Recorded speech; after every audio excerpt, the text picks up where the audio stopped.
Wednesday, November 18, 2020, coming up on Roland Martin Unfiltered. Donald Trump and Republicans targeting black voters.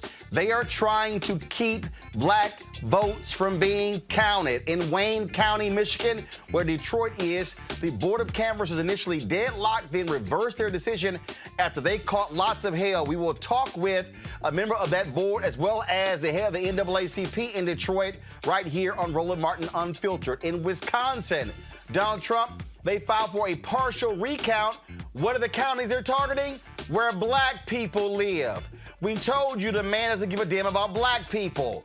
In Georgia, Kelly Loeffler and her supporters are attacking Pastor Raphael Warnock over a sermon he gave 9 years ago where he spoke of serving God or serving the military.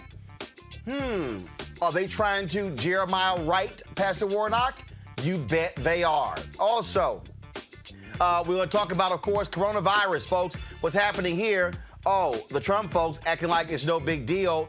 Pfizer comes out and says they have a vaccine that is 95% effective. We'll discuss all of that with one of our COVID experts. And Cheryl Grace, a top black executive at Nielsen, files a race discrimination lawsuit against them. We will talk with her attorney. Plus, updates on the cases of George Floyd, Kawan Charles, Atiana Jefferson, as well as another shooting of a black man in Florida. Y'all, it's a jam-packed show. It's time to bring the funk on Roland Martin Unfiltered. Let's go. He's got it. Whatever the biz, he's on it. Whatever it is, he's got the scoop, the fact, the find. And when it breaks, he's right on time and it's rolling. Best believe he's knowing. Putting it down from sports to news to politics. With entertainment just for kicks, he's rolling.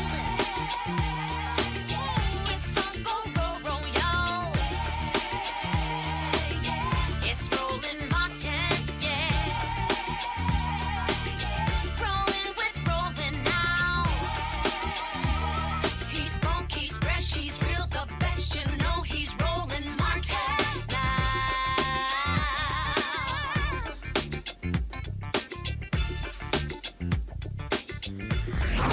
Martin.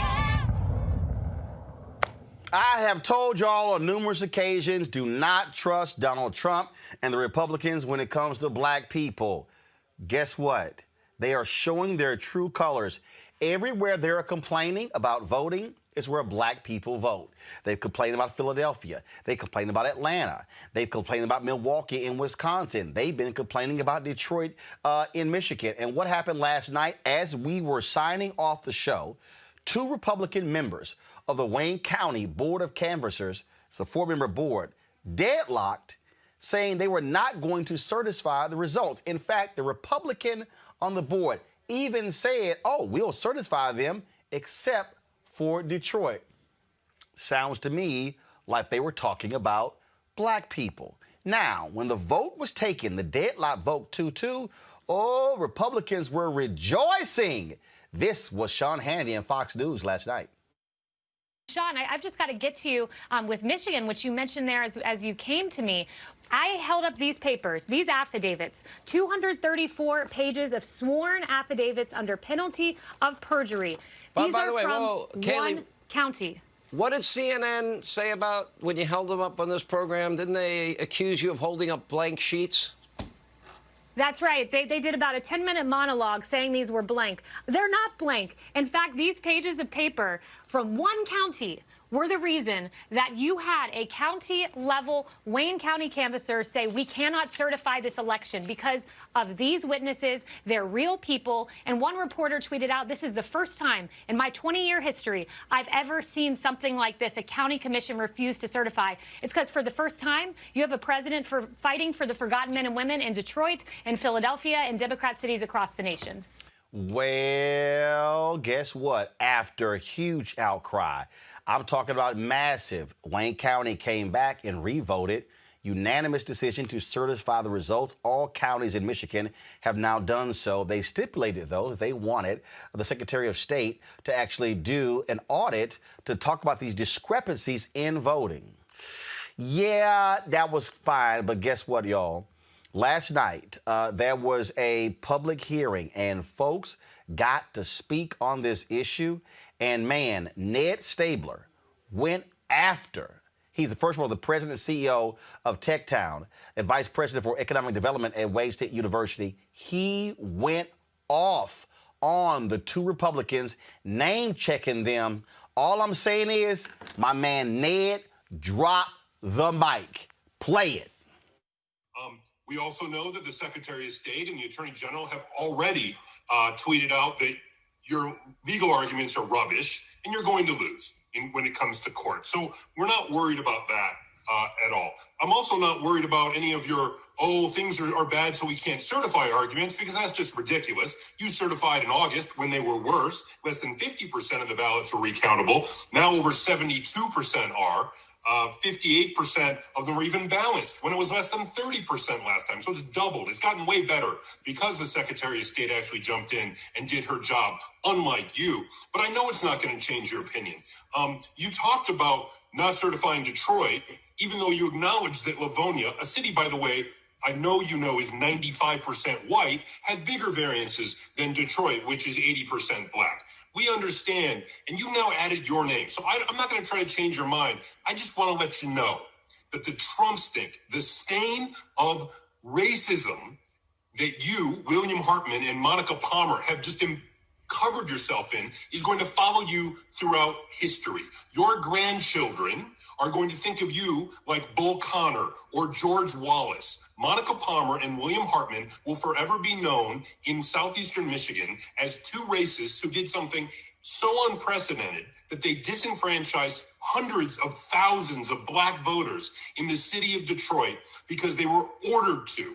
Probably, I know, Monica, you think Q told you to do it or some other crazy stuff like that. But just know when you try to sleep tonight, that millions of people around the world now on Twitter know the name Monica Palmer and William Hartman as two people completely racist and without an understanding of what integrity means or a shred of human decency. The law isn't on your side, history won't be on your side, your conscience will not be on your side, and Lord knows, when you go to meet your maker, your soul is going to be very, very warm.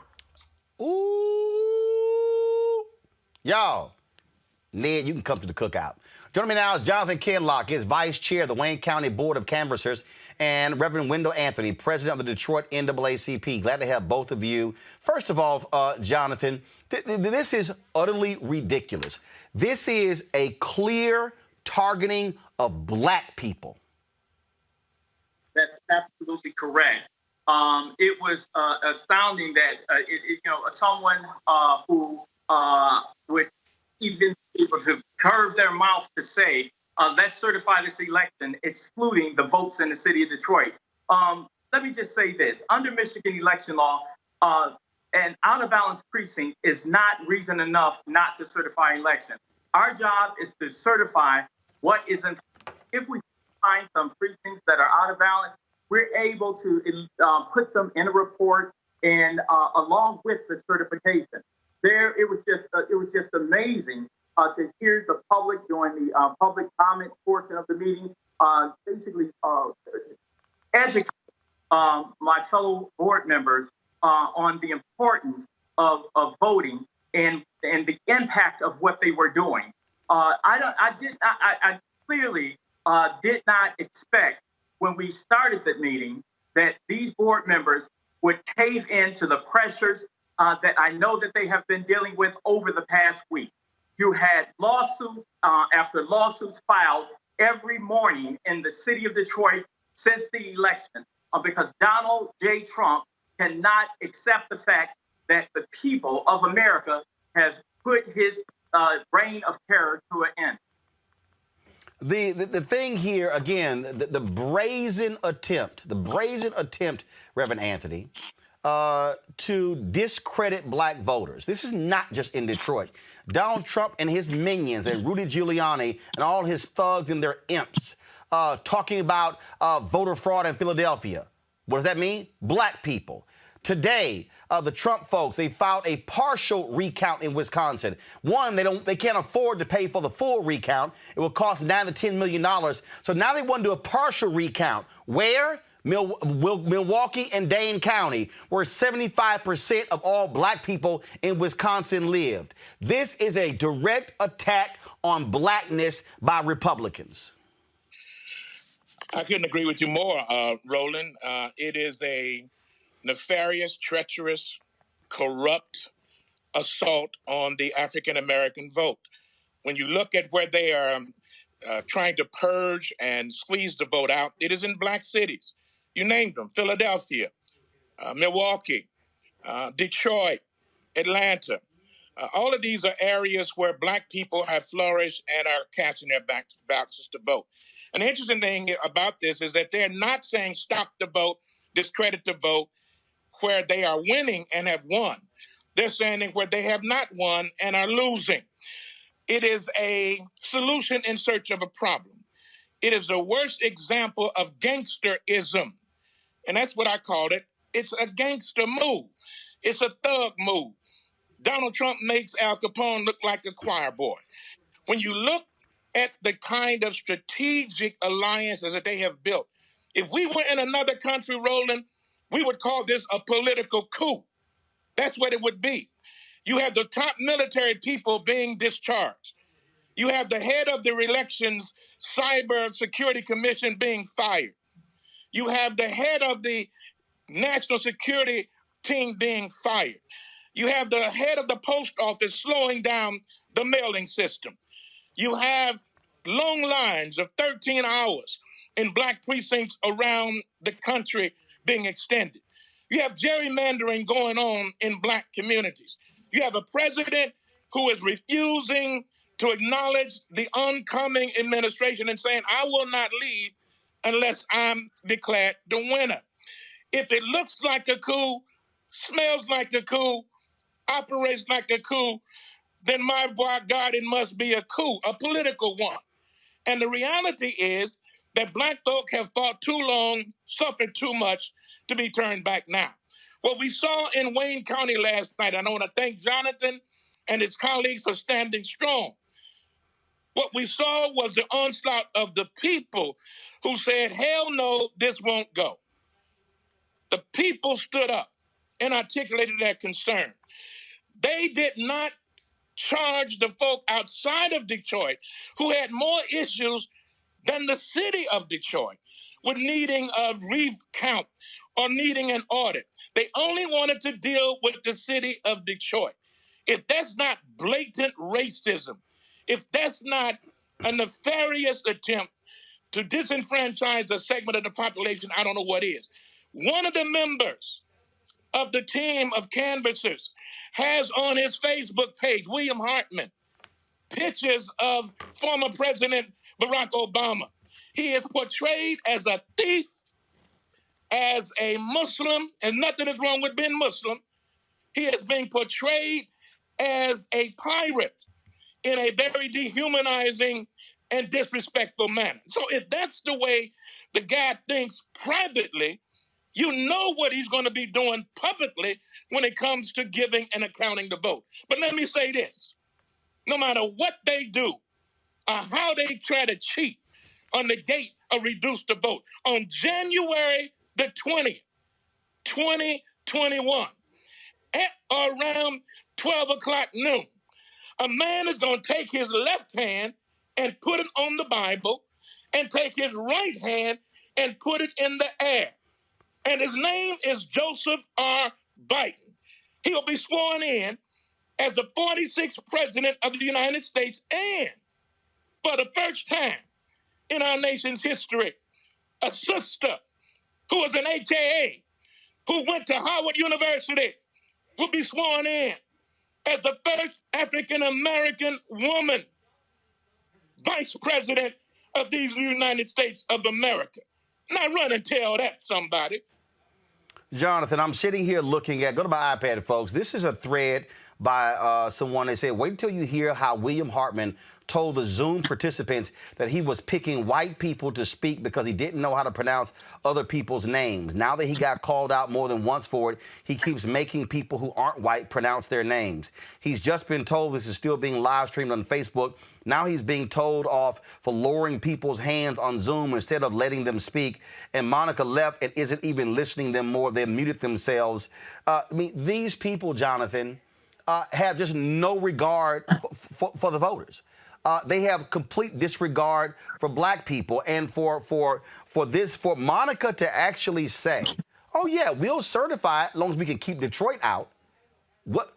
There's something ambiguous about that comment. That is an absolute racist comment from the head of the Board of Canvassers. For the people out there, are these appointed positions? Are they elected positions? These are appointed positions. We're nominated by our respective parties to the Wayne County Commission, and the commission appoint us only from the names that are submitted from the party.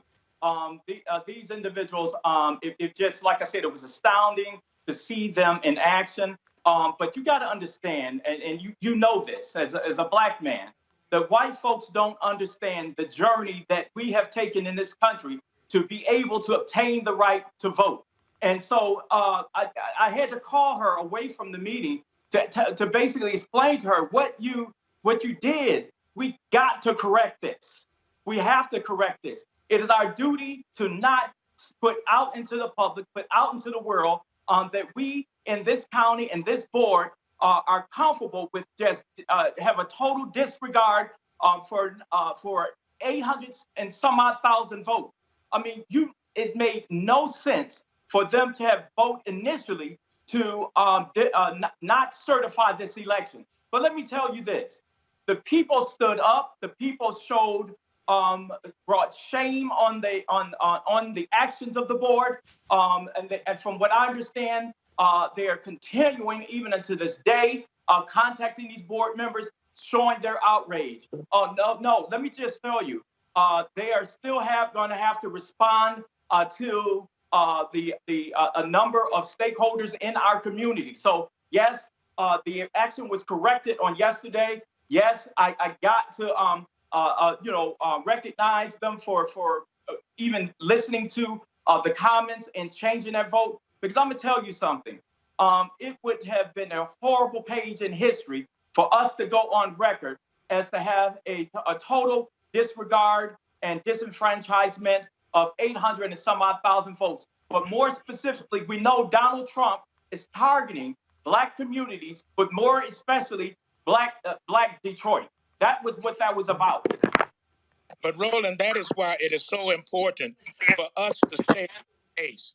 This is not over until the 23rd of this month, next week, when it is certified by the full state. That's why people must remain vigilant. That's why we got to stay on the case. That's why it has to be monitored. You mentioned the name calling. Wendell Anthony is a very simple name for people to call and pronounce. Ain't nothing difficult about that. No. My mama made it real simple. And you can see me very clearly. I know I'm a dark chocolate, but you can I sit under a light. But had not I been called out, then they would not have recognized me. But I had to be called out. Wendell Anthony is on the line. He has to speak. And I was determined to speak, as well as many other people. So I'm simply saying it shows the power of the people. It showed the power of those who are determined to stand up in the likes of a Fannie Lou and a John Lewis, who said that the vote is the most precious thing that we have as a nonviolent weapon. It's almost sacred. It says that we did not come this far for history to be turned back. It says that we must continue not only to stand in line, but to be in line, to make sure that once we exercise the franchise, we must guard it and monitor it. That's why the Voting Rights Act has to be fully implemented. That's why we need a new administration.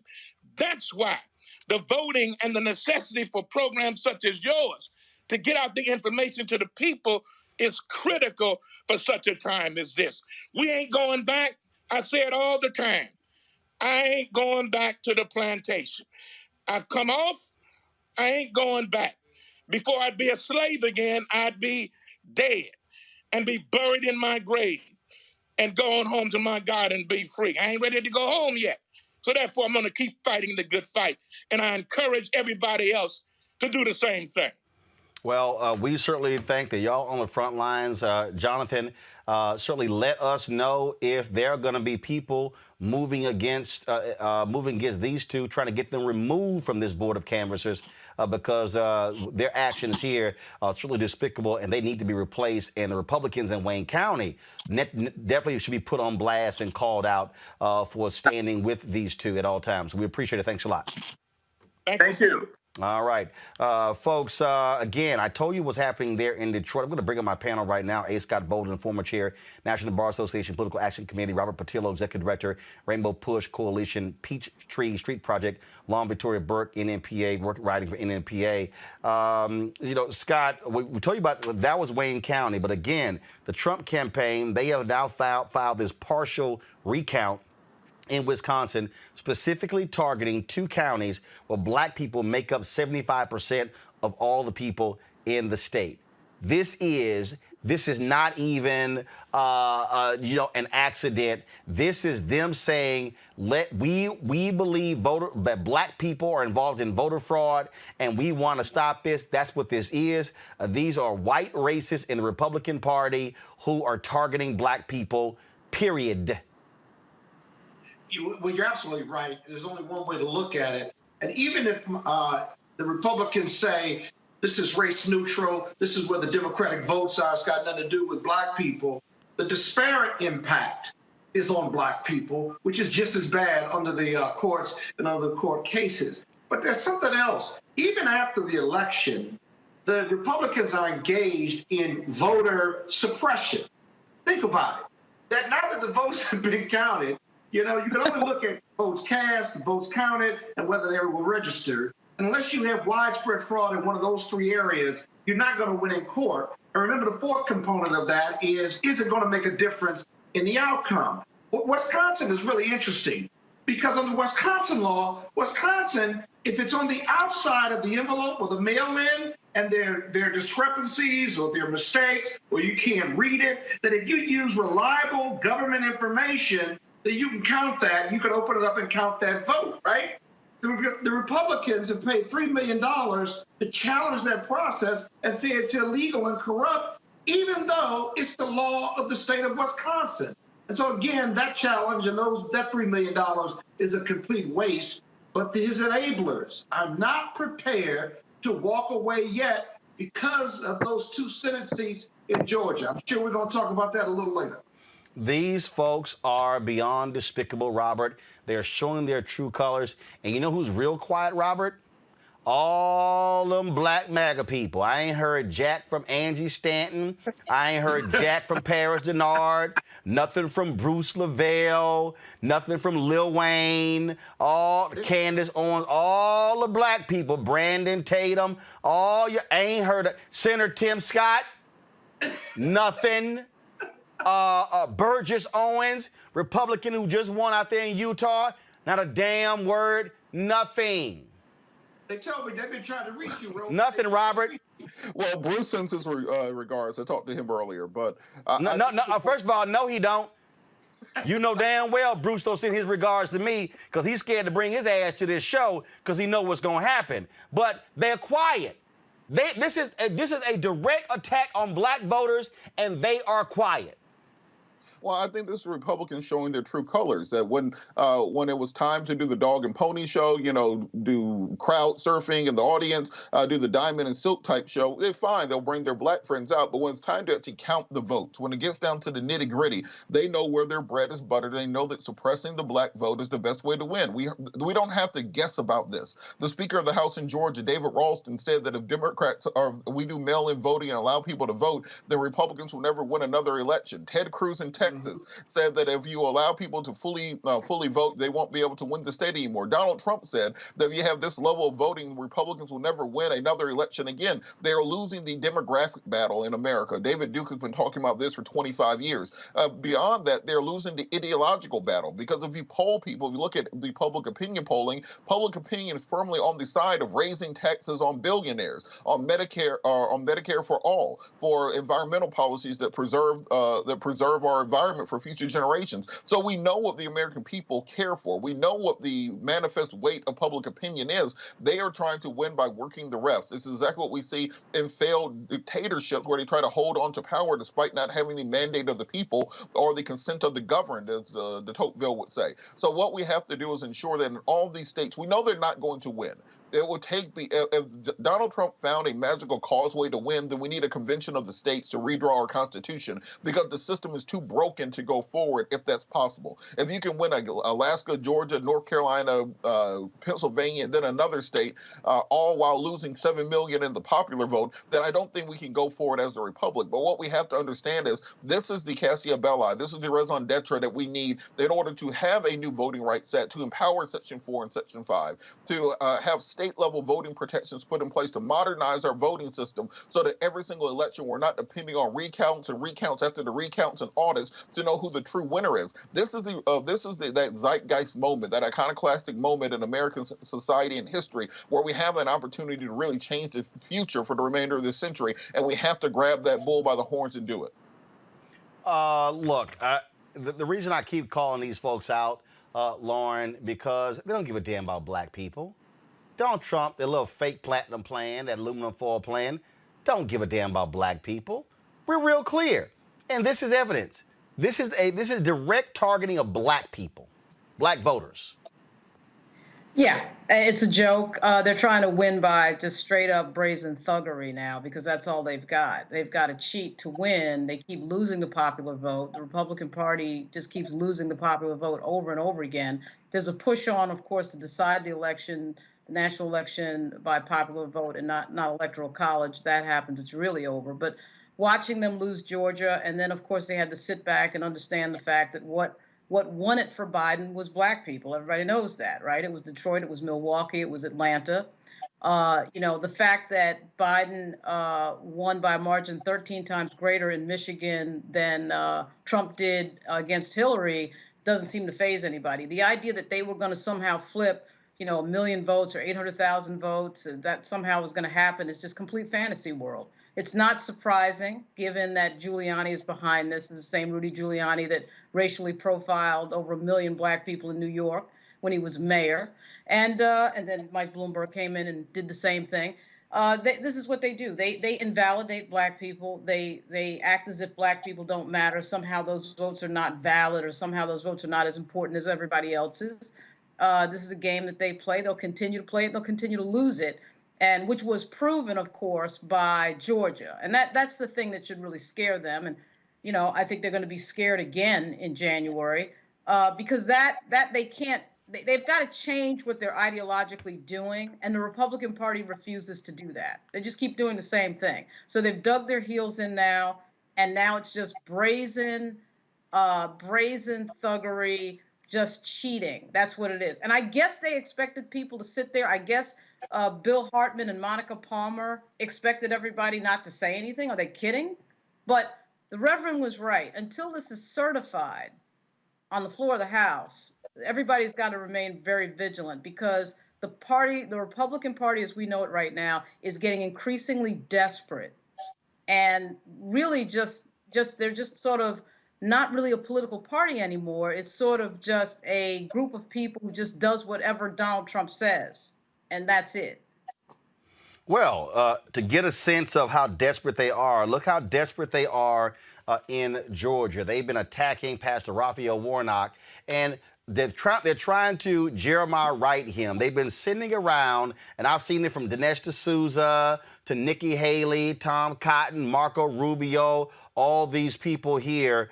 So go to my iPad. This is the 26-second video that they have been sending around. So watch this. America, nobody can serve God and the military. You can't serve God and money. You cannot serve God and mammon at the same time. America, choose ye this day whom you will serve.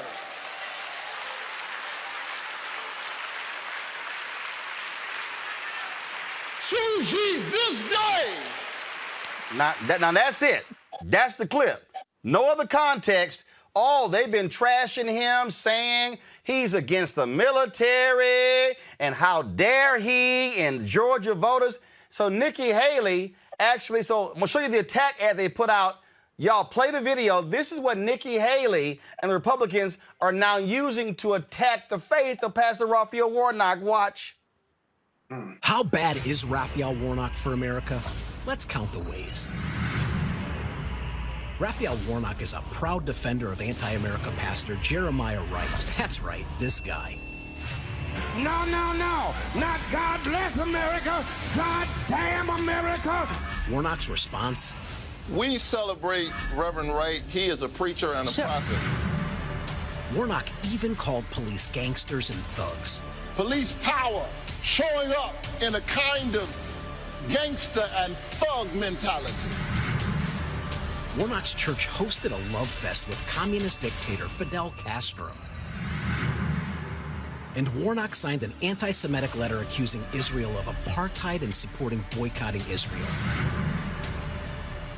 Warnock eulogized cop killer Troy Davis.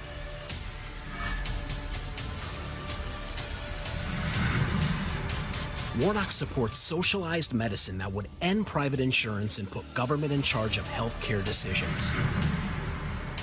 And Raphael Warnock supports trillions in new tax increases, even on working families. So how bad is Raphael Warnock for America? Come on. Let's review.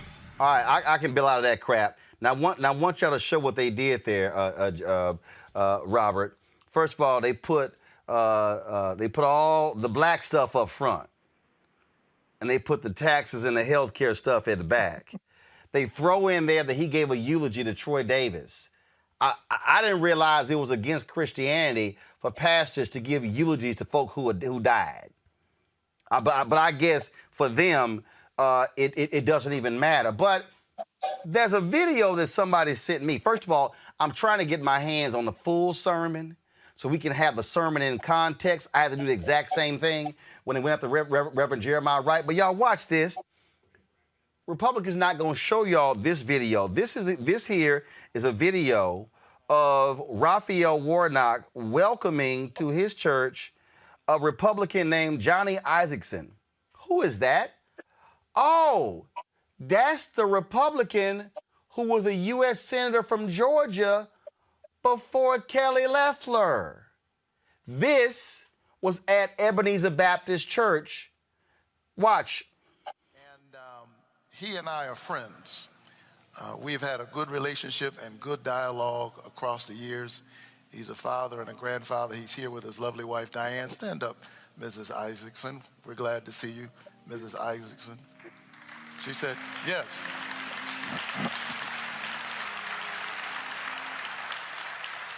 Would you give a great big Ebenezer welcome to Senator Johnny Isaacson? He just wants to say hello and goodbye.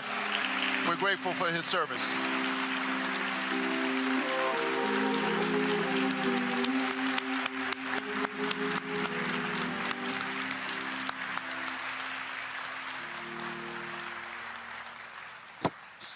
Good morning. Raphael, thank you very much. Raphael and I are on a first-name basis. We are great friends, and I consider him one of the great friends I've gained over the years in being in public life. That's the one thing about public life. You make lots of friends. You want to make sure, always sure they're not ones with their picture in the post office, but there were others at Ebenezer Church or some other good place to pray. But I'm glad to be here today to bring you a message, and I asked to come. I called Raphael and said, can I come? He said, well, you're leaving. I said, no, I'm not leaving. I'm just retiring. There's a difference. Leaving is the next step, and I ain't hurrying that one up in at all. But I wanted to come and just say thank you for all the things you've done for me over the last 45 years. I've been in elected office 45 years in Georgia. I was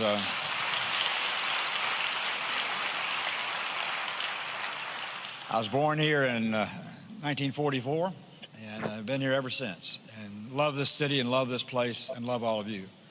And as Raphael said, started coming to the King celebration service when I got elected Republican leader of the House, Georgia House, 28 years ago, or whenever that was, a long time ago. And I came because I thought I should, and then I came because I wanted to.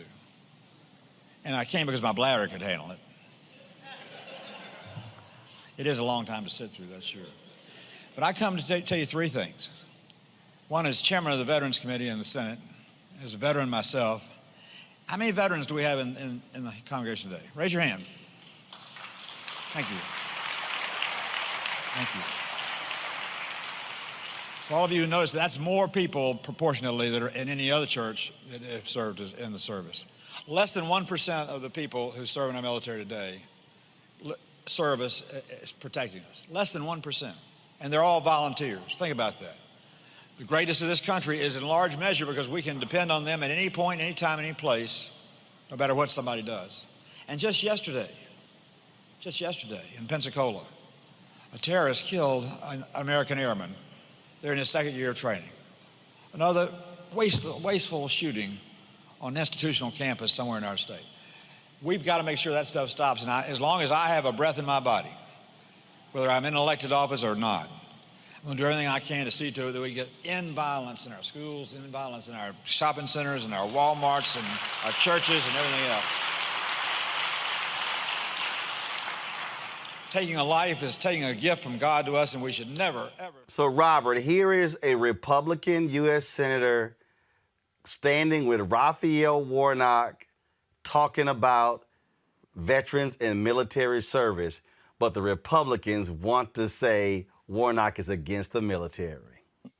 Well, two things. Putting that sermon in context, I'm actually at both of those church services. I'm a member at Ebenezer. In the first video of Warnock, I'm in the second row all the way to on the left, all the way to the right in the pews. I should probably go back to church more often. But what we're seeing now is that Republicans have found a candidate that they have nothing to attack them on.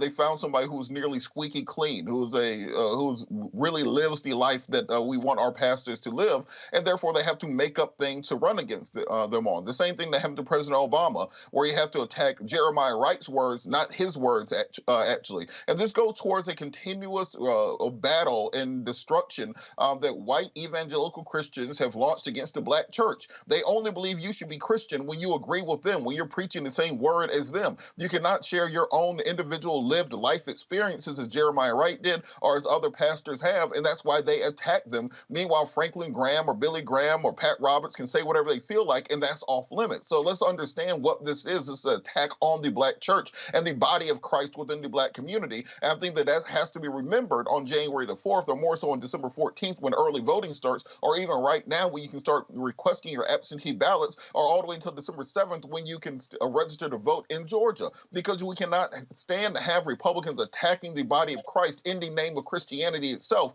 a Christianity which is profligate, which believes in excessive spending, which believes in taking away social services from the poor, that believes that universal health care is somehow a bad thing that pastors should be against. Let's understand what this battle is really about. You have somebody like Kelly Loeffler, who has the temerity, the audacity to make attacks against the character of Pastor Warnock, and nobody knows what she's done in her life besides marry a rich dude who bought her a Senate seat as a president. She has no history of politics. We don't know what her career was before this. All we know is that she married into a family that owned the New York Stock Exchange, and they bought her a Senate seat. And you're trying to impugn the character of Pastor Warnock in this way. Y'all are lucky that I don't work on the Warnock campaign team, because all these nice commercials of him walking through a grocery store talking about how much he loves dogs and puppies and eats pizza with a fork, it will be scorched earth if I was on that campaign, because I do not believe it is appropriate, and we allow people too long to get away with attacking the black church as a political punching bag, as if we mean nothing to our community. Those pastors preach the lived experiences of their communities and their congregations, and I don't see them showing the videos of Pastor Warnock with the Occupy Atlanta people, ministering to the homeless, his drug treatment ministry. I had a client once whose mother was convicted of a crime she didn't commit and sentenced to 20 years. Pastor Warnock hopped on that immediately to help get that woman out of prison. That doesn't make the news. But when you want to make up these attacks on the black church and then claim to be the party of Christianity, that is what the level of disgust that I think many of us have with the quote unquote evangelical movement, and why we have to work overtime to get an actual man of God into the Senate instead of these phony, fake, circumspect, only conveniently Christians that are only Christian when it lines their pockets. They're ready to sell out stocks on coronavirus instead of dealing with the needs of the American people. The thing here, Lauren, again, their whole goal, you take a soundbite like that, 26 seconds, get circulated. I put Eric Erickson and Hugh Hewitt on blast by saying, is there anything else to it? Do y'all want to find that? But also find it interesting, Lauren. So let's attack Pastor Raphael Warnock's faith, but we can't say jack about Amy Coney Barrett's faith. Of course not. Of course not. It all sort of throws back to the trying to radicalize black candidates. I mean, this has been going on forever, really before the Southern strategy. It's the same old thing of trying to portray black candidates, particularly black male candidates, as somehow radical. And really, the whole goal here is, ooh, we're scaring white people. And we've seen it a million times. It was done to Reverend Jesse Jackson when he ran, obviously Obama. It's the same thing, the same playbook. And what the Republican Party seems to never figure out is that these are the types of ads that only appeal to the people who would vote against Warnock anyway. So it's all a big waste of time. Who are they going for? Are they going for swing voters? Well, if they're going for swing voters, that's not going to work. Everybody knows that Pastor Warnock pastors in the same church that Martin Luther King pastored in. That's not going to work with progressives, white progressives in Atlanta. So these things are just thrown out there 26 seconds. And at some point, and I will help you find it, Roland, the entire sermon will be found, because of course you can play this game all day, not only with the entire sermon, but of course with a million other sermons that Pastor Warnock has made. You can run 26 seconds of other things that are going to, of course, counter whatever that was. And frankly, I didn't think that was a particularly jarring passage at all. But I'm sure that when we find what he said around it, it's going to put it in a certain context and blow that all away. But this is desperation, because they cannot have the Senate be 50-50. See, the bigger issue here is that the House is looking like the Democrats are barely over the majority at 221. They're barely at 218. And then if you have the Senate, of course, tied, and Kamala having to sit up in the, as the presiding officer, obviously it's president of the Senate, to break that tie, this gets real. So these two Senate seats, this thing is obviously huge. So now they're going to go scorched earth. They're going to go desperate, and they're dealing with Raphael Warnock, who there's nothing on. So we're going to reach the desperate hours pretty quickly here. The thing here that I find to be hilarious is that you got folk like Marco Rubio, Scott, who loves to tweet out Bible verses. I mean, he sent this tweet, go to my iPad. Not shocked, Georgia Democrat Senate candidate Raphael Warnock said you cannot serve God and the military at the same time. These and even crazier things is what the radicals who control the Democratic Party's activists and small donor base believe. Now, here's how Mark Lamont Hill respond to him. Christians believe in the Bible. Matthew 6:24 says, no one can serve two masters. Warnock is a minister who was pointing out that God must come first. Do you disagree with the Bible or the words of Jesus, or just when Warnock says it? Exactly. I am so tired of politics of fear. And that ad, I mean, I agree with my colleagues, but I'll be honest with you, we can go get the full text of his speech or his presentation, but it feels defensive if you do that. Raphael is a man of God. Jeremiah Wright is a man of God. They're servant leaders. And when you attack them, because of something they've said or because their love of their people, it just rings hollow with those Democrats, those independents, black or white, as well as the black community in regard to how important this election is. And the Republicans, Lauren, you're right. They just operate in fear.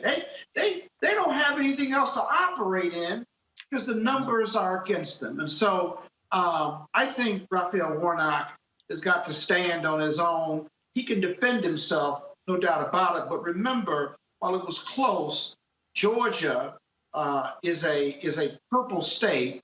It's turned slightly blue, but it's going to turn all the way blue if we can mobilize these Democrats on who are running for Senate. It's all about the ground game now. I mean, they can run the ads and try to scare people, but whoever has the strongest ground game, they both have money, and mobilizing and getting people to the polls is going to make the difference. And right now, in my opinion, that's really all that matters. What is your ground game, Raphael and Ossoff? And can you motivate and can you get them to the polls? You just count them. Well, bottom line is this here. All I'm saying, Robert, I want to see black folks maximize the hell out of our numbers. I'm talking about Stacey Abrams has already said some 600,000 Georgians have already requested their ballot by mail. I'm talking about black Georgia.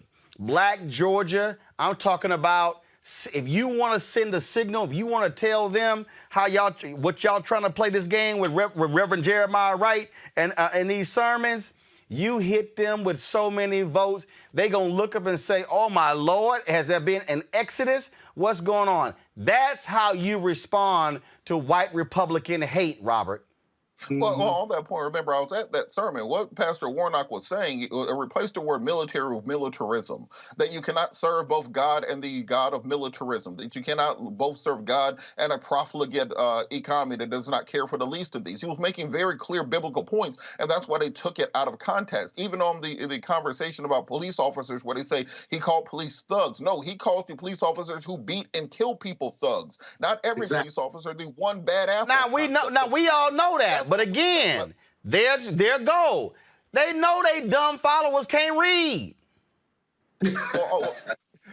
But to that point, I think it's important to understand, look, normally voter turnout for runoff elections in Georgia is 10%. So in this general election, there were right around 5 million votes cast, split right down the middle. So if 500,000 people turn out for the runoff, that will be right at average. With that, you only need 50% plus one to win. So we're talking about 250,000 plus one votes. We'll decide the layout of the Senate. We'll decide the balance of power. We'll decide Medicare for all. We'll decide student loan reform. We'll decide defense spending and tax cuts and entitlement programs and Social Security and Medicare. All that will come down to 250,000 plus one people in Georgia. And then whenever someone tells you that they don't think their vote matters, understand how small of a number that is. And that's why it's important to support groups like NAACP under James Woodall in Georgia, who are working. They're sending out absentee ballot request forms to every single person who voted in the general election. People like D. Dawkins Hagler and the Deltas down there who knocked on 200,000 doors headed into the general election will do the same going into the runoff. People like NSAE and the New Georgia Project, Latasha Brown and Black Voters Matter, Rainbow Push Coalition, who's working with the incarcerated populations to do in-custody voting. We have so many people working this, and understand that's why they are running these desperate ads. That's why they're taking things out of context and running. If you're 18 years old voting in this election, you don't know who the hell Jeremiah Wright is. They are only playing to a certain subset of very old, elderly, conservative white voters and hoping that they will turn out. So all that Black Voices for Trump stuff that they were talking about 6 weeks ago, that's all gone. They're going directly back to attacking the body of Christ in the Black church, attacking the Black community, and making sure that they push this messaging to scare old white people into believing that Pastor Warnock is some kind of Black radical who hangs out Fidel Castro. This is the desperate play that they do to try to radicalize Black men. We've seen this, everything from Dr. King, where they called him a communist, to Run Jesse Run in 84 and 88, to Barack in 08, and now Warnock in 2020. Listen up, all my black... Look, y'all, let me just try to be as clear as possible. Last comment on this story. I want to whoop their ass. I'm talking about I want to whoop the ass of Loeffler, of Purdue. I want them to feel the pain and the agony of losing to Raphael Warnock and John Ossoff. I want them to have to sit there and watch them votes come in from Gwinnett County and come in from Fulton County and just hit their ass like a hurricane has hit Georgia. And I want them to have to sit there and go, damn, how many black people did we piss off? That's the only way. Everybody who's listening to my voice, you should be telling every friend, frat brother, sorority sister, church member, nephew, niece, cousin, mama, daddy, aunt, friend, you name it, living in Georgia. I'm talking about when they had get your booties to the poll, when they had the folks, I don't give a damn if you love Magic City. I don't care if you love them hot wings. I'm talking about You send a message to racists by throwing their ass out. And there's nothing better than those racists to have to stand there and watch a black man sworn in as the next United States Senator. That's the only way you defeat them, and you make them pay the price at the ballot box. That's how you do it. Folks, got to go to break. We come back, we're going to talk coronavirus. One drug maker says they have a vaccine, 95% success rate. We'll see. Also, New York, the governor, the mayor, back and forth over closing it for schools. COVID-19 is still a huge issue facing all of us. We'll discuss that next on Roland Martin Unfiltered. You know, it's a lot of people did a lot of things to vote. It wasn't just something that was handed over. You know how many of your ancestors, so when people talk to me about how black they are in their heart, I'm like, but you don't do nothing to honor the ancestors for the things that they put in front of you. It's blood on those votes. It's people died and did all type of things in order for you and further in future generations to be able to vote, and you take it for granted as it don't mean nothing. I think that most people just not informed enough on what to vote about and who to vote for. It's like you look on a ballot, you'll see proposition 1 through 10. You don't know what any of the propositions are. Nobody educated you on Prop 1, how is it going to directly affect your community? How is it going to directly affect elderly? How is it going to directly affect the future? How do you not know and you vote for something blind? Or you don't vote for something blind? Or you see a name, you have no clue who this person is. And you just, it's all Democrat. I'm gonna vote for everybody on the Democratic. Like, sometimes we be voting for people who ain't got no backbone. I still think in my mind, who are the people that we voted for, that we put in office, that chose to accept that they couldn't nominate a Supreme Court justice? They accepted that. The Republicans told them they couldn't do it because it's a lame duck president. What you mean? Right. What do you mean? One senator in particular irks me.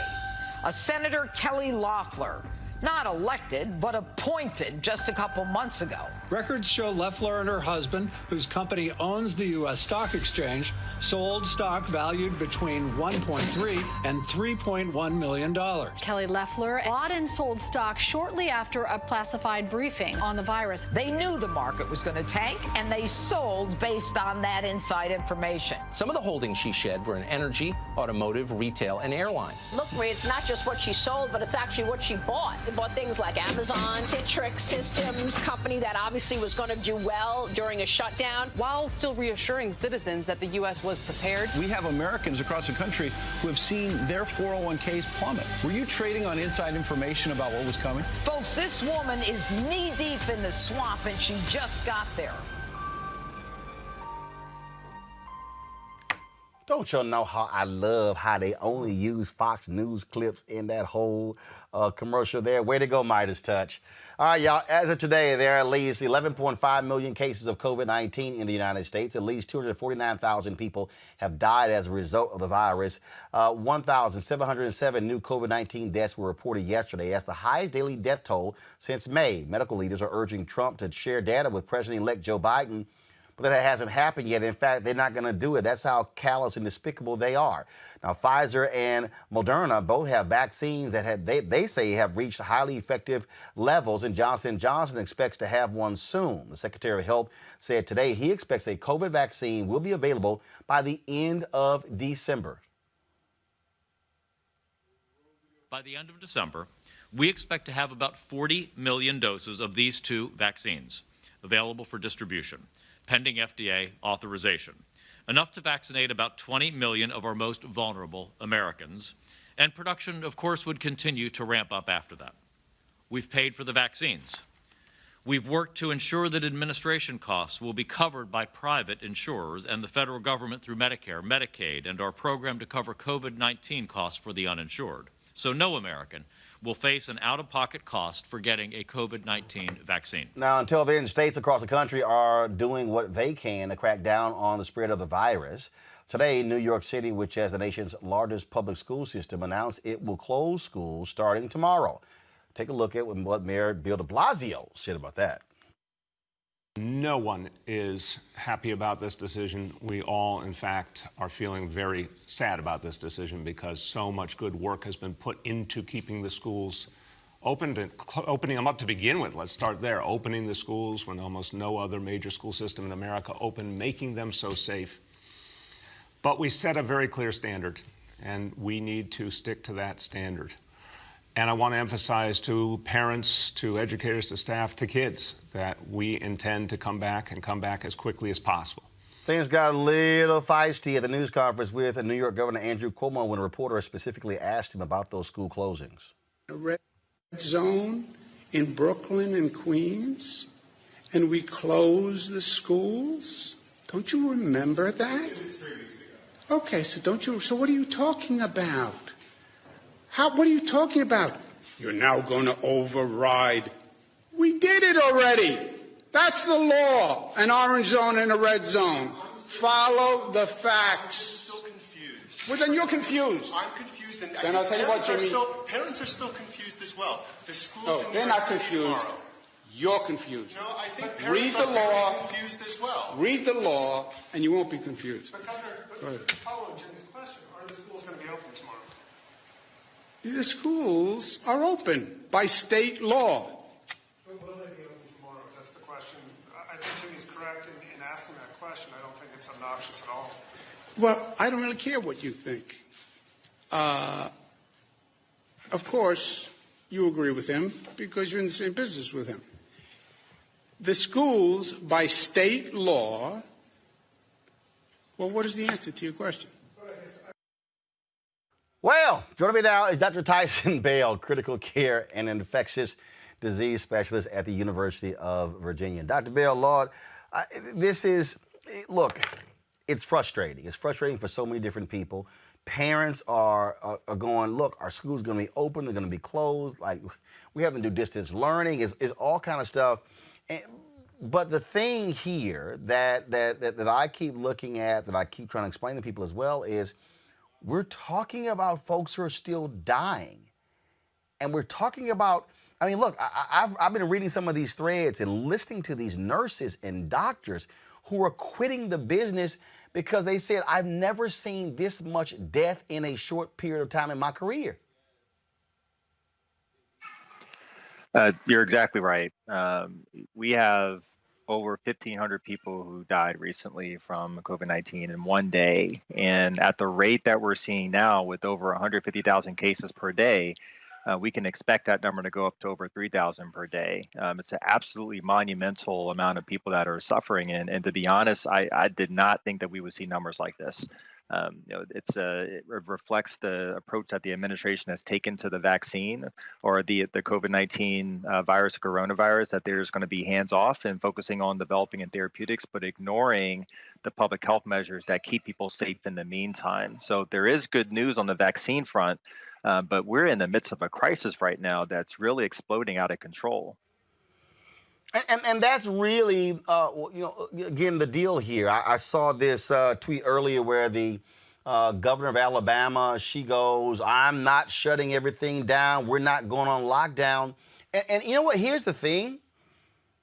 The reality is we don't have to go on lockdown if people take the appropriate steps. If you wash your hands, have your hand sanitizer, wear your mask, do social distancing, then we can actually have businesses that are open. We can still go about, but you simply cannot.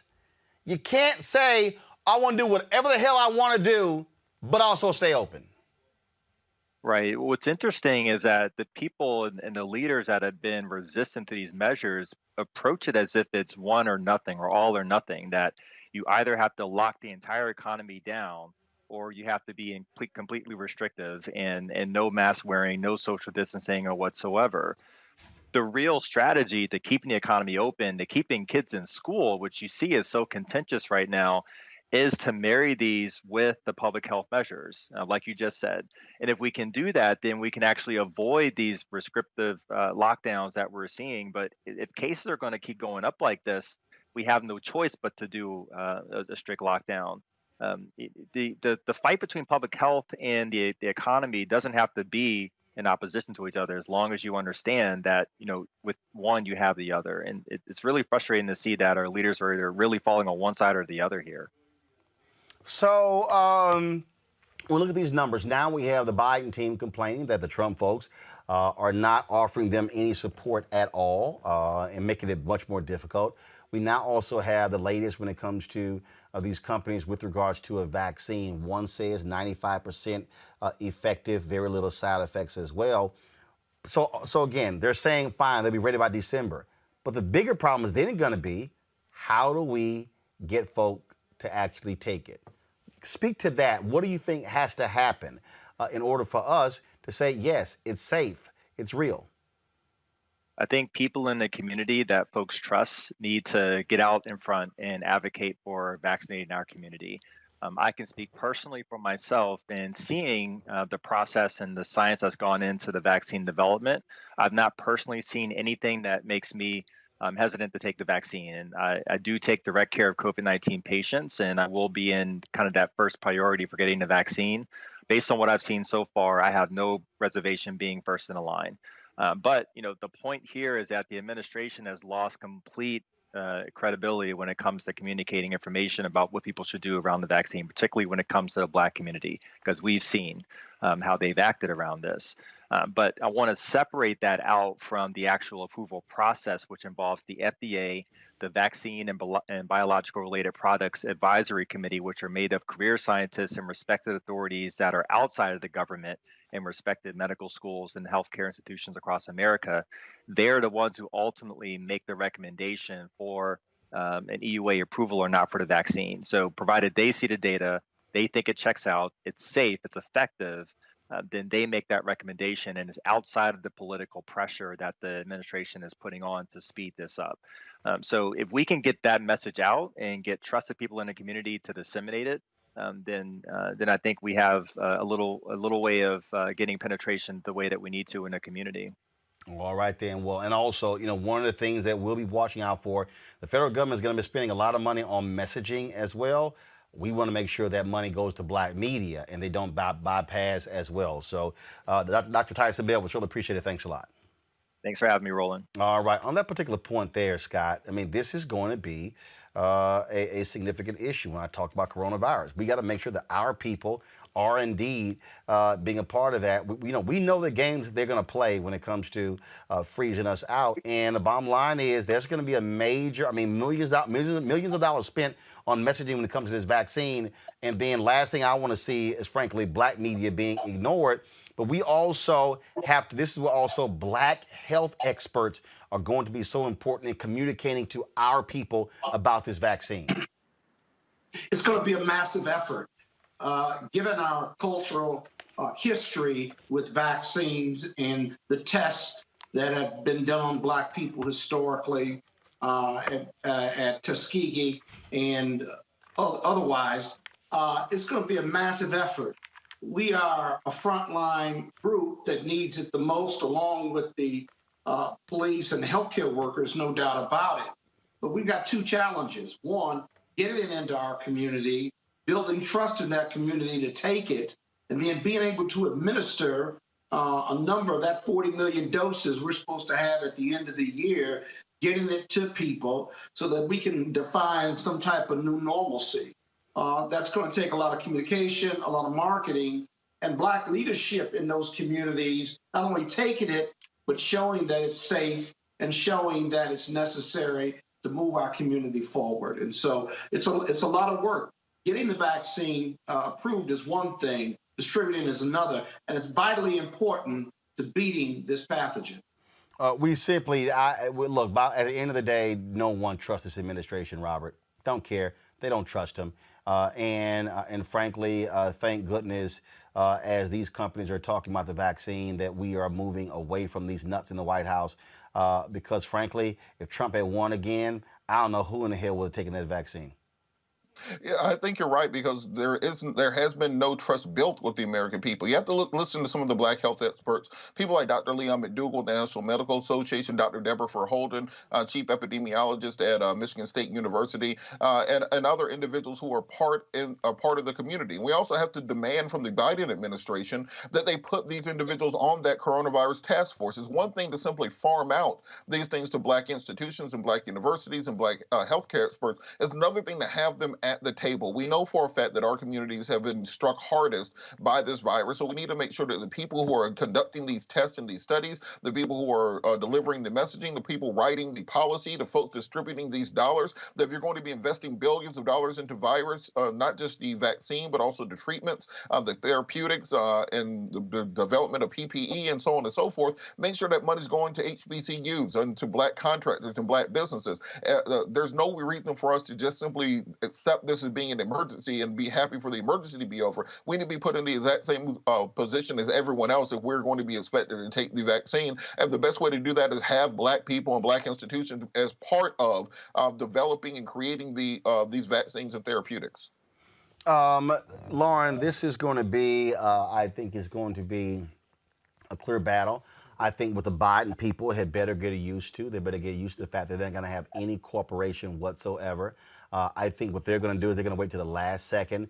And I saw one story, and in fact, I think CNN reported this, where when it came to the military, they said the Trump folks want to start as many skirmishes as possible to make it harder for the Biden people to do their job. I mean, these people, I mean, just let's be real clear. Trump and his people, they will try to set everything on fire and then say, there you go, you put the fires out. That's what they're going to do.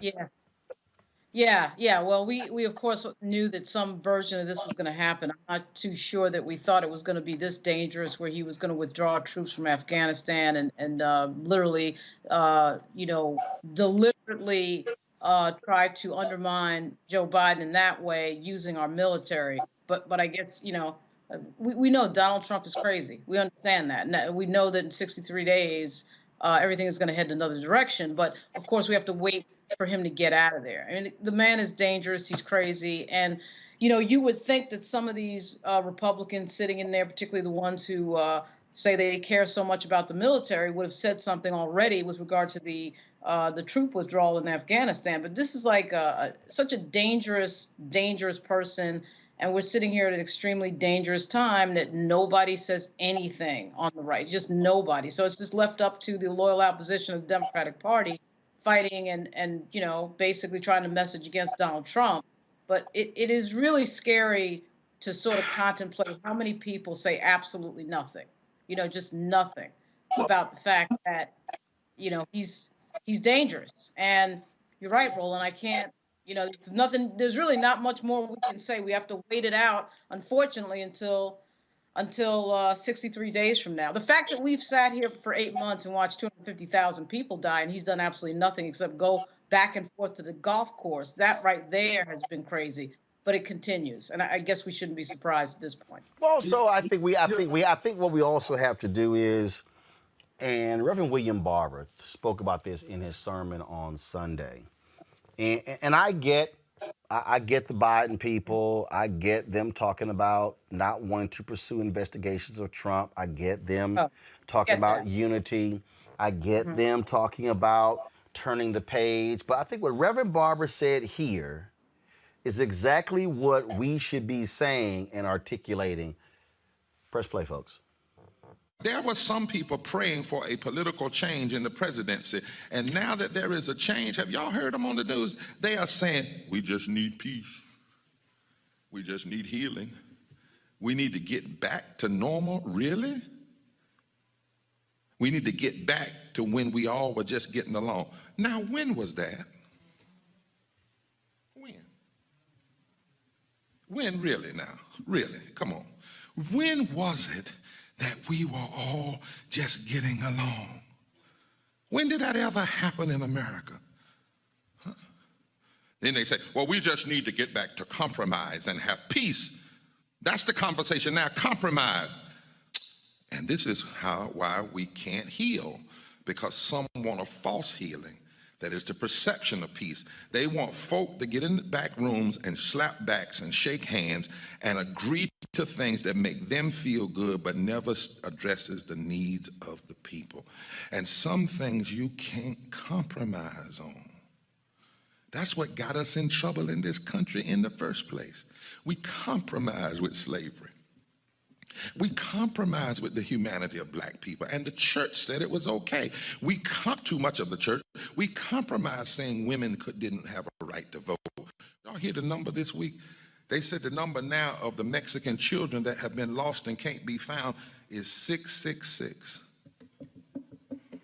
666 children lost, stolen from their parents. How do you compromise with that? How do you compromise with people who are more interested in putting one woman on the Supreme Court rather than keeping thousands out of caskets? If Democrats who now have the presidency and the House of Representatives, if they reveal that their primary goal is going to be compromised, they're going to lose the people that voted for them, and they will never get them back. 55% of the people that voted for Democrats this time are poor and low wealth because they voted believing that somebody was going to fight for their lives.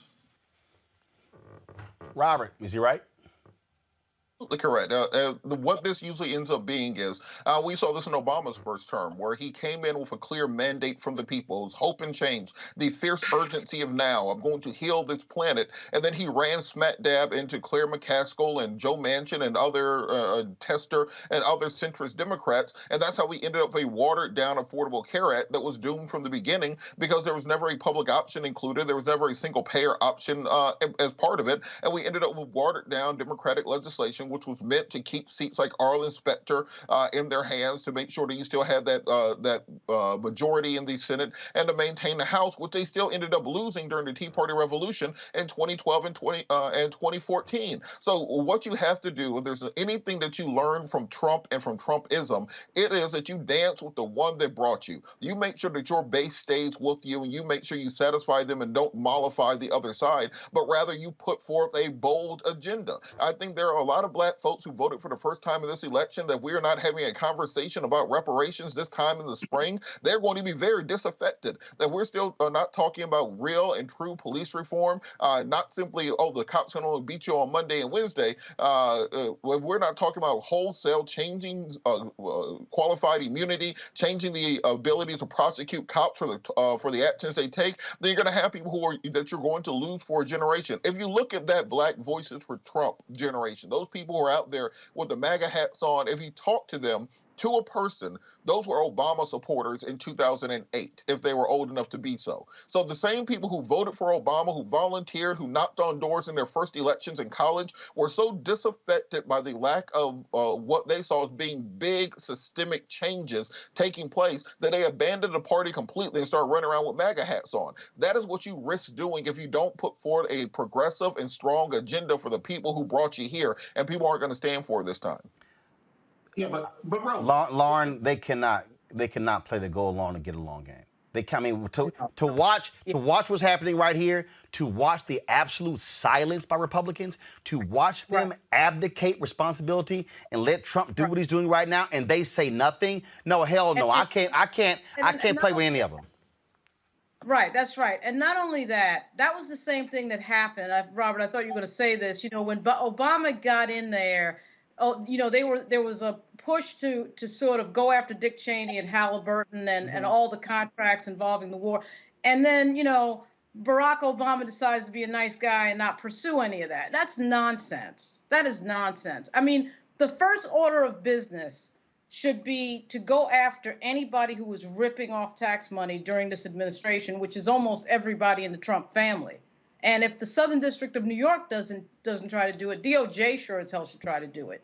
But the Democratic Party has a systemic problem, which I cannot figure out, of always wanting to be, you know, nice and, ooh, let's just get over it. That's all nonsense. These people need to get, they need to get some very negative reinforcement after this 4 years we just had. Because quite frankly, Trump snuck in as it was. All right, he lost by 3 million votes against Hillary. He had no mandate.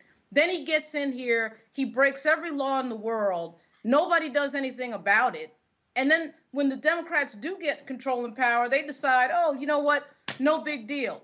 They cannot do that. They absolutely cannot do that. I know they will do it. Whether the Senate is whatever the Senate's going to be, they're going to play this game of kumbaya. It is a huge mistake when you do not give negative reinforcement to your political enemies, quite frankly. And the word is enemy for Donald Trump.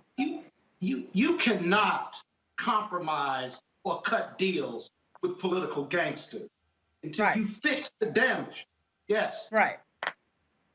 Until you fix the damage done by the enablers for Donald Trump. Let me say it again. You cannot cut deals with political gangsterism. Democrats always want to win the argument, but not the vote, right? Now, the damage done to this country, we can compromise after you fix the Supreme Court and those 3 seats you stole.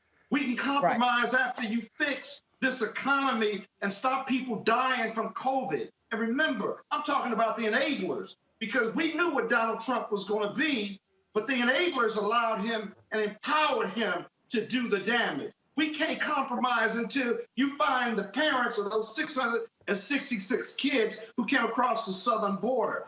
You can't compromise until you fix the damage done in our foreign policy positions and give confidence to those at NATO and our allies. There is no compromise until you fix that damage. And then lastly, remember Bush too? He handed Barack Obama a mess of an economy, and the Republicans criticized him for not fixing it fast enough. And now Trump is going to give Biden and Harris the worst economy, COVID, loss of jobs, no schools. We can't compromise until we fix that, and they'll criticize us for not cleaning up their mess. So Reverend Barber is completely right. And black people, lastly, when they go to inauguration, they better leave inauguration and keep Biden-Harris accountable and demand that they keep the Republicans accountable. There's no choice in it, Roland. There's no choice. Well, bottom line is you got to be willing to fight. All right, folks, speaking of fighting, the highest-ranking black executive at Nielsen is actually suing them right now for race discrimination. That is, Nielsen Holdings over the years has reported on the spending power of African Americans. This week, a lawsuit was filed by Cheryl Grace, Nielsen's Senior Vice President of U.S. Strategic Community Alliances and Consumer Engagement. The lawsuit was filed against the 97-year-old global ratings firm in an Illinois federal courtroom. Grace, who has been with Nielsen for 16 years and is one of its few black executives or executive of color, said internal conversations and written correspondences about race and career advancement with several of the company's top executives, including its CEO, have led to her being marginalized and subjected to a hostile work environment. Joining me now is her attorney, Linda Friedman. Linda, welcome to Roland Martin Unfiltered. Thank you. Thank you for having me. All right. So first and foremost, the basis of her lawsuit, that is, were disparaging comments made about her, or did her CEO and other executives simply say she couldn't cut it as an exec? Really, what's the basis of this suit? No, there's never been any allegation that Cheryl Grace has done anything other than an extraordinary job for Nielsen. The lawsuit involves allegations of a glass ceiling and a pattern and practice of looking to the outside to bring in talent rather than promoting from inside the corporation to the position of executive vice president. And so these correspondences, was it her stating that she wanted further advancement, wanted higher job titles and responsibilities, and were simply rebuffed? Yes. In the course of employment, there's often opportunities for employees to express interest in advancement through their performance reviews and through conversations with management. Cheryl also took it a step further by putting together a written proposal for a job opportunity, and eventually even wrote to the CEO of Nielsen expressing her interest in advancement and inclusion in the executive rank. Talk about that even further, because again, when you talk about Nielsen, I mean, Cheryl, first of all, was the one who was over and really was the public face and can, to my understanding, concede this Black Consumer Report, which actually has now opened the door for Nielsen doing reports on other individuals. I'm sorry, other groups. That's correct. Cheryl has been a vocal supporter of Nielsen and done extraordinary work in repairing Nielsen's reputation and contributing to public affairs, consumer outreach campaigns, and has been a celebrated member of the team, just not sufficient to be awarded and recognized for her talent and promoted to executive vice president, unfortunately. The video that we're showing right here is actually video 2 years ago when Cheryl was on my show talking about that Nielsen report of Black consumers, from consumers to creators. What are y'all seeking in this lawsuit? Cheryl filed the lawsuit, really on behalf of people who can't file the lawsuit. And she's taken the extraordinarily courageous step of bringing a lawsuit as a current employee. And what she hopes for is reform and change. She started the process by writing a letter to the CEO and asking to open up a dialogue. During this time in our history, many of the CEOs in corporate America have been reaching out to employees and holding town halls or inviting people to walk through what they refer to as an open door. In Cheryl's case, she accepted the invitation and she hoped to begin a dialogue about how Nielsen could be more inclusive at the top ranks and how other people could be given opportunities. Instead of inviting her to have this discussion, the CEO actually did what many companies do, which is to flip the letter to the human resources and legal department. And then from that point on, Cheryl has never had another conversation with the CEO. But what she really sought to do was to provide for advancement opportunities for others who didn't have the ability and the opportunity to speak out. It's an extraordinarily courageous act in the middle of a pandemic for a person who has been highly successful to put it all on the line in the hope that we could have reform and change. All right, Linda Friedman, the attorney for Cheryl Grace. We certainly appreciate it. Thanks for joining us. Thank you. Thank you for having me. I'm going to go to my panel here. Scott Bolden, actually, I'll go to Robert. Robert, we've seen more and more of these lawsuits. That was an executive who worked for a Wall Street firm, a Black woman, Marilyn Booker, who filed her lawsuit as well. I mean, what we are seeing are Black executives who before would be scared to death. The fact that, as Linda said, as Cheryl Grace has filed this lawsuit while still working at Nielsen, says a whole lot, Robert Patillo.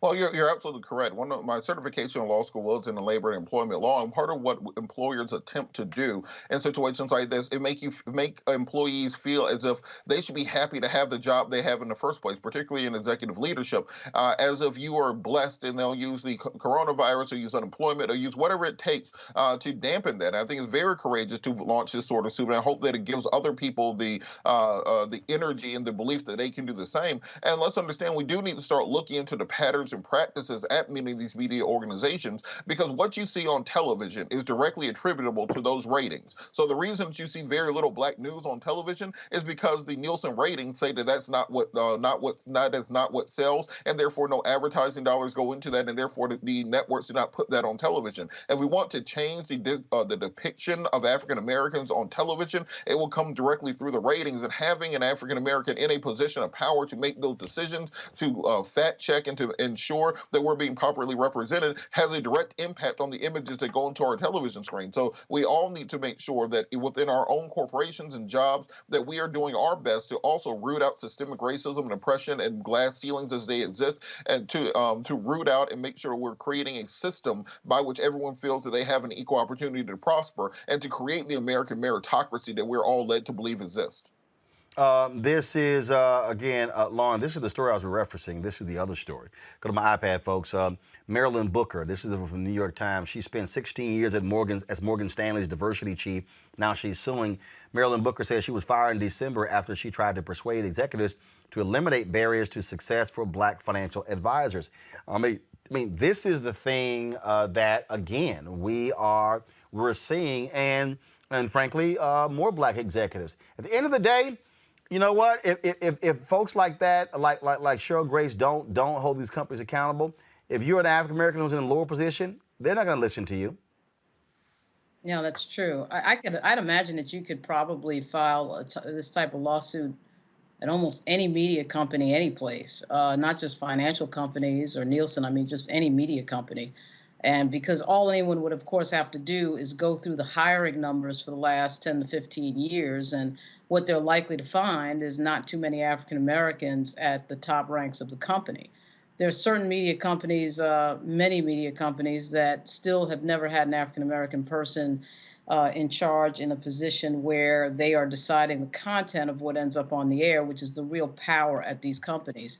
There's a lot of, a lot of games that get played in terms of hires to make it look as if there's diversity. And what you find that is at the lower ranks, particularly in media companies, you will see African Americans get hired so that, frankly, so I think they do it so that they can stave off a lawsuit. But what you don't find is that the upper ranks of the decision-making process is always the same, all the time. And there's certain companies, certainly several I've worked at, that were they were actually getting, in two cases, there were lawsuits when I was there. And, what they'll do is they'll hire a few people and then they'll just go back to what they were doing. But, public embarrassment and lawsuits is really, to me, the only way to go, because it never seems to happen with any internal discussion. A lot of these media companies, particularly right now, because we talk about race all the time. I mean, race is in the media all the time. And it's always amazing to me, given the history of this country, given the 400-year history of this country, given what we discuss all the time, that media companies never seem to think that it might be a good idea to have some African Americans around at the editorial board meeting and making some of the decisions with regard to what ends up, as content for that media organization. But it happens all the time, all the time. All right, folks, got to go to a break. We come back, we're going to give you an update on cases dealing with Derek Chauvin out of Minneapolis, as well as Atiana Jefferson out of Fort Worth, in the case of the young black man who was found murdered in Louisiana. All that is next on Roland Martin Unfiltered.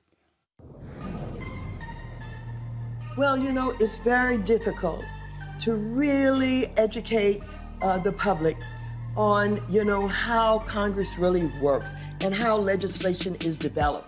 You will see a piece of legislation with a couple of names on it as co-authors, but that legislation has gone through a process where there may be 50 or 60 amendments on it. And when it comes across you and your committee, and you have some ideas about how you can make that legislation better, how you can keep it from being harmful to the people you represent, you put together that amendment and you fight hard to get that amendment inside that bill. And oftentimes you do. Raphael Warnock grew up in a house full of brothers and sisters. His parents taught him the value of hard work, like me. Like me, he was first in his family to graduate from college and went on to earn a PhD. He thinks insurance companies should not be allowed to discriminate against people with pre-existing conditions, like me. Like me, Reverend Warnock knows that both parties in Washington could use some moral leadership. I'm Raphael Warnock, and I approve this message because it's time we had a senator who put Georgians first, like me. I'm John Ossoff, and too many are struggling to afford prescriptions. One change in the law would make a huge difference. See, Medicare is America's biggest buyer of prescriptions, but the drug companies bought off Congress, and they made it illegal for Medicare to negotiate lower prices. It's straight up corruption. Fighting corruption is my job. I approve this message because I'm not taking donations from corporate PACs, and I won't let the drug companies rip us off anymore.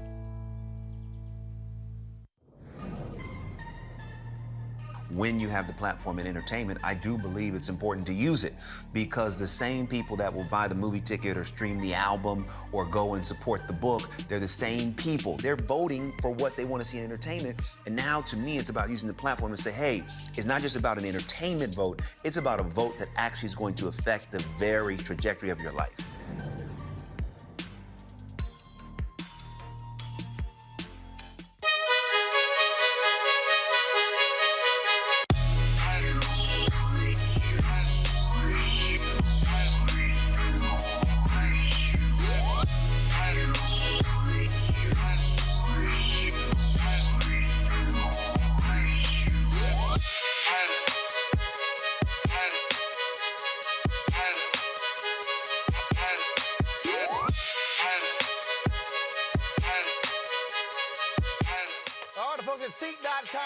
founded by Mary Spio, a sister, have these amazing VR headsets. Allows for you to watch their content, the virtual reality content, right here on the headset. You simply pop your phone right into here, close it up, and then you will put yourself in the room watching their VR content on Seek.com, or, of course, content that is on other platforms. And so you can check that out. They also have these 4D 360-degree headphones right here with tremendous bass that really distributes the sound all across your head. It's great. You can attach a headset to it, so you can actually use it for gaming and playing with free hands. There's Bluetooth as well. So all of these, get one of these items, or you can subscribe to the content at Seek.com by going to Seek.com using this promo code. Is RMVIP2020, RMVIP2020.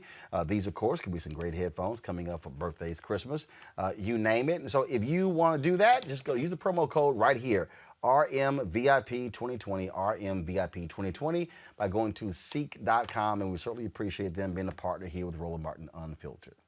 Folks, Derek Chauvin, the former Minneapolis police officer who is charged with second-degree murder in the case of George Floyd, requested on Monday that a judge block prosecutors from introducing evidence of alleged past incidents where he used similar methods of restraint on other suspects.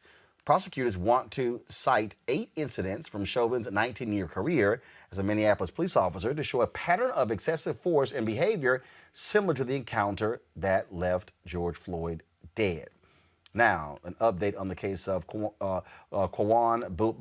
Bobby Charles. The ACLU is demanding a full independent investigation into the death of the 15-year-old Charles. His body was found dead in a sugarcane field days after going missing from his father's house last month. The ACLU is criticizing law enforcement and state officials, citing there's a lack of transparency, and Bobby's family deserves to know exactly what happened. Bobby was last seen with 37-year-old Janet Irvin, a white woman, and her 17-year-old son, on October 30th. Irvin has a history of arrests for drugs and burglary, and she lost temporary custody of her children after being accused of neglect and domestic violence. Bobby's mother reported him missing around 8 p.m. that night. However, instead of putting out an Amber Alert, the Baldwin Police Department informed her that Bobby was probably at a football game with no evidence whatsoever. Fast forward to November 3rd, and Bobby was found dead in a sugarcane field. Official cause say the death was by way of drowning, but if you look at the photo, his face was beaten, he was mutilated, a number of lacerations were found on his body. His death is now being investigated as a homicide. To date, no arrests have been made. Also, an update on a case out of Fort Worth, with the family of Atiana Jefferson is suing the city of Fort Worth and the former police officer who was charged with killing the 28-year-old black woman. The lawsuit is accusing former officer Aaron Dean of violating Jefferson's constitutional protected civil rights. It is also alleged the police department failed to properly train and supervise Dean. On October 12, 2019, Jefferson was babysitting her 8-year-old nephew at her mother's home when a neighbor called a non-emergency police line to report that a door was open. Dean was the responding officer. When he arrived on the scene, he then opened fire outside of the house through a window because he says he perceived a threat. Dean was then charged with murder. Due to COVID, his trial has been set for August 2021. Also, with this case out of Florida, where a police officer shot and killed 2 black men, and folks are demanding answers to what took place. This is an unbelievable story here. This is the video here. Roll the video, please, of the shooting. Stop the vehicle! Stop the vehicle! Stop!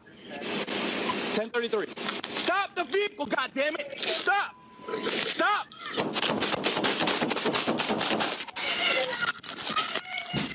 Shot fired.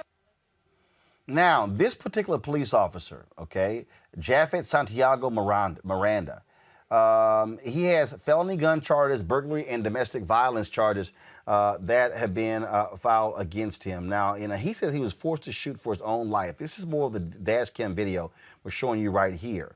And of course, in this video, 16-year-old A.J. Crooms was attempting to evade Miranda.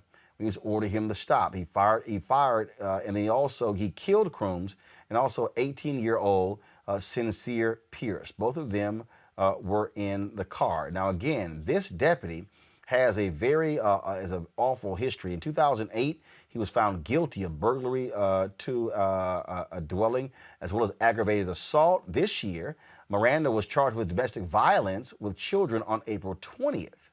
Now, his wife is also a cop with the Titusville Police Department. Man, you talk about craziness.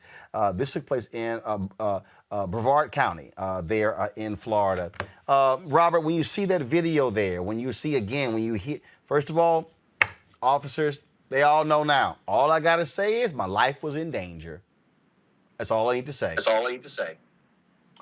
You're correct. I think we're going to have to see other angles that come out of the video, and also if there's any other. Hold tight 1 second, Robert. We're getting a lot of feedback from you, so let's fix that audio. Lauren, I want to go to you. Your thoughts on this shooting?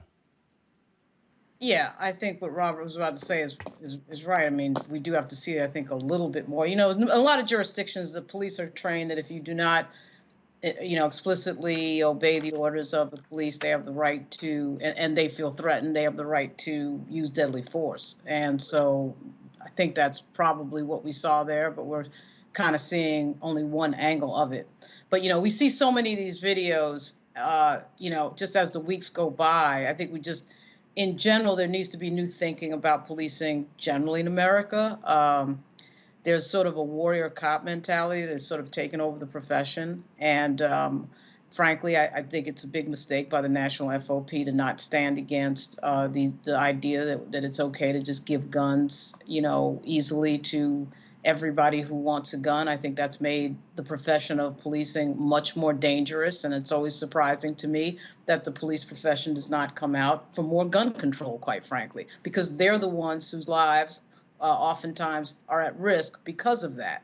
But we live in a nation where, you're violating my freedom if I can't have an AK-47. So anyway, I just think there's just a lot of fear out there in the heads of a lot of cops. Sometimes it's completely justified and sometimes it isn't.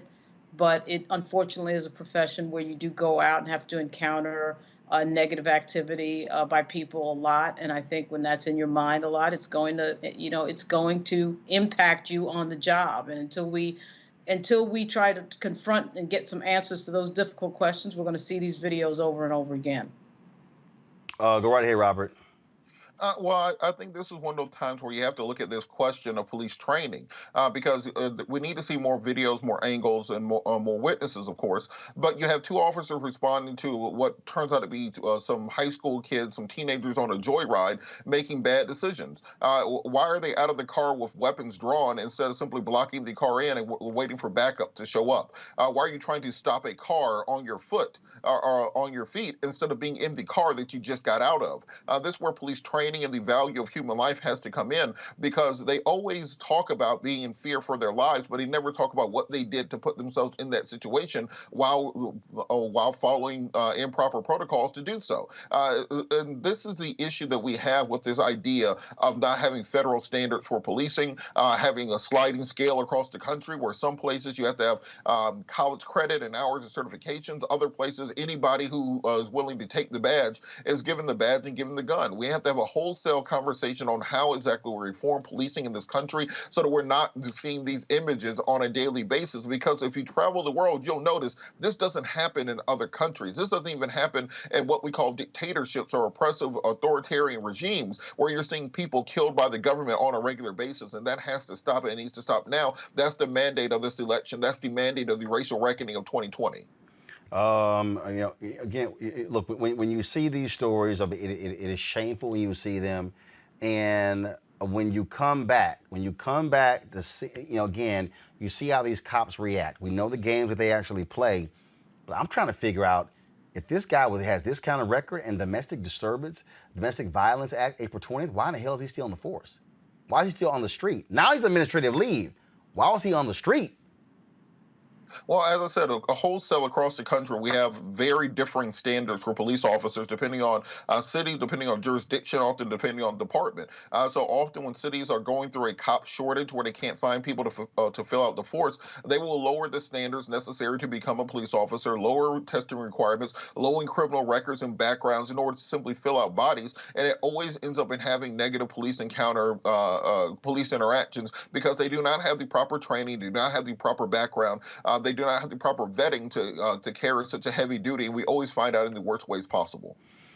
All right, folks. I want to do this here. Yesterday, I talked about this here. I'd love to get y'all thoughts on this here. Joni Lamb, who is the co-founder of Daystar, put this video here on her page promoting a Stop the Steal rally in Dallas. Go ahead and play that. The president has every right to look into allegations and to request recounts under the law. This is a very big moment.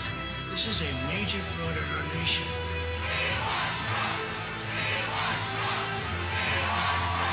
We want an honest election. We want an honest count. We can't allow anybody to silence our voters. We can't let that happen to our country. What's interesting here is that Daystar, there's a lot of black preachers on there. I said it yesterday. I said, if you out there, if you black, you need to tell your pastor, get the hell off Daystar. Our tithes and offerings should not be going to support a network, Lauren, that's pushing this crap right here. I have personally contacted already 3 black preachers who have content on there. I'm reaching out to the other ones. Look, look, you can sit and support Trump all you want to, but pushing out a Stop the Steal rally, nah, forget that. It's time for black people, black preachers, and black viewers to boycott Daystar. Yeah, absolutely. Yeah, absolutely. We have a major, major problem right now with disinformation, obviously. And to me, it started with Breitbart and that whole crew once we had the first black president of the United States. They wanted to believe in an alternative reality. So they created an alternative reality through the media that they created. And now this has been brought to a new higher level by Donald Trump, who, of course, was talking about when he thought he was going to lose to Hillary Clinton, creating his own media organization. So what we're seeing is just people come up with fiction. It's just absolute fiction because they can't deal with the reality of a changing country, the reality of the first black president, now the reality of Joe Biden being elected. So they've invented their own reality and they've invented their own media. So it's a scary thing to watch. And people, Facebook and these people need to wake the F up. They need to wake up to what is going on because they're carrying a lot of this misinformation, deliberate misinformation. And Twitter and all of these platforms that can't figure that out are doing a major disservice. And it just it goes on and on and on. But really, I'm not sure. We do have to target the people who create the false information. Certainly, we have to target the platforms as well. Robert. Well, I think we're almost dealing with a Schrodinger's election here, where to one observer that's over and done, we're transitioning into the new administration. To another observer, we're still fighting this Stop the Steal type battle, which is completely based on fantasies and made up stories, to the point that is laughable to anybody who doesn't believe it. But just that fact that we are dealing with a laughable situation, something that should, by all objective means, be believed by nobody, but yet still there's probably 60 to 70 million people who believe that this election was stolen, is why it's so important to control these media narratives. Because Trump said that he could shoot somebody on Fifth Avenue and not lose any votes. He was wrong. He could shoot somebody on Fifth Avenue and gain nearly 10 million votes from the last election. And as long as we're feeding into this narrative and this concept of alternative facts, alternative realities, there's going to be nearly impossible to unite the nation, as President-elect Biden has said, and as many have argued, because they're not dealing in facts or reality or math or vegetables or vitamins or medicine or science or anything along those lines. They are dealing completely in this fantasy land where President Trump is, by all means, this Superman type figure here to liberate them from the oppression, I guess, of universal health care and Michelle Obama wanting people to exercise. That's the oppression they're trying to escape. So I do think we have to be very careful of where we're accepting money from as churches or organizations who we are having allyship with. Don't take that 30 20 pieces of silver if it means you got to sell out everything that you've ever believed in. I absolutely agree. All right, folks, if y'all want to support what we do here at Roland Martin Unfiltered, we want you, please, to join our Bring the Funk fan club. Our goal, we are almost there. We've exceeded 15,000 fan club members. We got 2 months left between our goal by December 31st to hit 20,000. And so if you're on YouTube, it's more than 5,000 of you on YouTube right now. Y'all can actually join right there on YouTube. We're asking $50 each for the course of a year, $4.19 a month, 13 cents a day. That actually covers everything. If you want to give more, you can do that. You want to give less, you can do that as well. And so every dollar you give goes to support this show, goes to support our staff, the work that we do. We are going to be spending some time in Georgia on the ground there, covering the races there. And so we look forward to being that. That requires money, paying staff, paying travel, all of those different things. So you can support us via Cash App, $RM Unfiltered, PayPal.me/R Martin Unfiltered, Venmo.com/RM Unfiltered, Zelle. You can support us with the email roland@RolandSMartin.com. And also, of course, you can send a money order to New Vision Media, NU Vision Media, Inc., 1625 K Street Northwest, Suite 400, Washington, D.C., 2006. Y'all, it's real simple. And that is this here. Nobody else is doing what we're doing. The kind of show that we're doing, it ain't happening. You're not seeing it. And of course, what we cover, the kind of topics we cover, the kind of guests we cover, it's about speaking truth to these issues. And so we want you to support what we do because, again, we've got to fund our freedom because freedom ain't free. It's just not. And so we're all about telling our stories and being able to have more segments and more things. We appreciate folks like Seek.com for being a partner, AppSpeed for being a partner, but those dollars cannot cover everything. And so again, and let me tell y'all this here, I'll lay it this way, and Lauren knows this and Robert knows this here. Y'all, conservative media, y'all heard Lauren just talk about that? Let me tell you something. Republican billionaires, they're funding the Daily Wire, the Daily Caller. They're funding the Daily Signal, the Heritage Foundation. They're funding Breitbart. They're funding all these outlets, and that's why PragerU, all of these folks. And so that's what we're seeing. Bottom line is, we ain't got that many black billionaires. Look, they aren't sending us checks, so we got to actually do it ourselves. So we want you to support what we do, folks. So please join our Bring the Funk fan club. And again, we make this possible because, again, we're going to be honest, we're going to be truthful, we're going to be unapologetic, and we're going to be unfiltered. That's the only way we know how to roll. So I certainly appreciate it. Again, more information, go to RolandMartinUnfiltered.com. Also, please subscribe to our YouTube channel. Right now, we're at, let's see here, 683,126 subscribers. So we want to hit 750,000 by the end of the year. A lot of y'all watch our YouTube show on YouTube, but you don't subscribe. Just click the subscribe button and click that bell so you get notified when we go live. All right, folks, that's it. I will see y'all tomorrow. And hey, Dave, my barber, thanks for the fresh haircut, Dave. I needed it. It was getting a little unruly there. All right, I appreciate it. Y'all take care. Holla!